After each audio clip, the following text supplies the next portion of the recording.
سلام، من اومدم با درست کردن یه پنکیک شکلاتی، ولی به سبک خودم.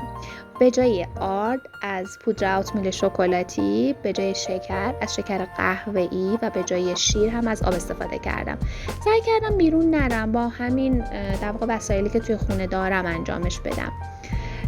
بایستی این کار رو انجام بدیم. یه دونه تخم مرغ هست، اونو باید بشکنیم، بهش یه قاشق غذاخوری شکر اضافه بکنیم، بعد اینو هم بزنیم با همزن دستی، خیلی بهتره تا همزن برقی، بعدم بهتون میگم چرا.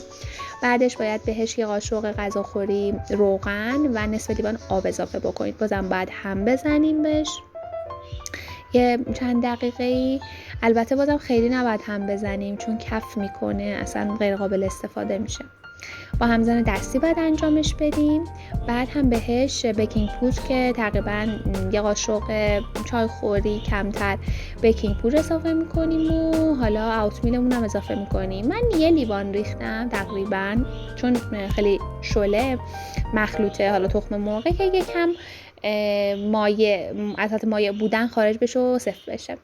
بعدم که قابلممون رو باید داغ بکنیم، تقریبا 1 یا 2 قاشق غذاخوری از اون مخلوطمون رو بریزیم کف ظرف مورد نظرمون.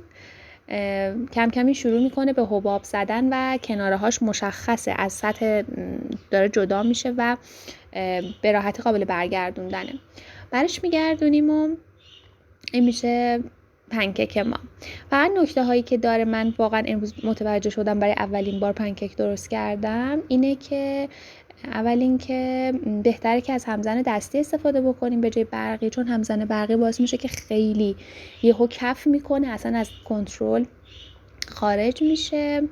ضمن اینکه کف قابلمه هم حتما باید داغ بشه، توی برگردوندنش نباید عجله بکنیم. وقتی که پنکیک درست بشه خودش مشخصه، لبه هاش میاد بالا، یعنی به راحتی قابل جدا شدنه. و اینکه بعد از اینم که بیکینگ پودرمون رو اضافه کردیم خیلی باز دوباره نباید هم بزنیم، چون اثر بیکینگ پودر از بین میره. گرچه من فکر کنم بیکینگ پودرم کلا اثر دیگه نداره چون خیلی تخت شده، ولی خب یه دونه از این پنکیکا رو که امتحان کردم واقعا خوشمزه بود. بهتون پیشنهاد میکنم این رو درست بکنین و کیف بکنین با خلاقیت خودتون. خدافظ.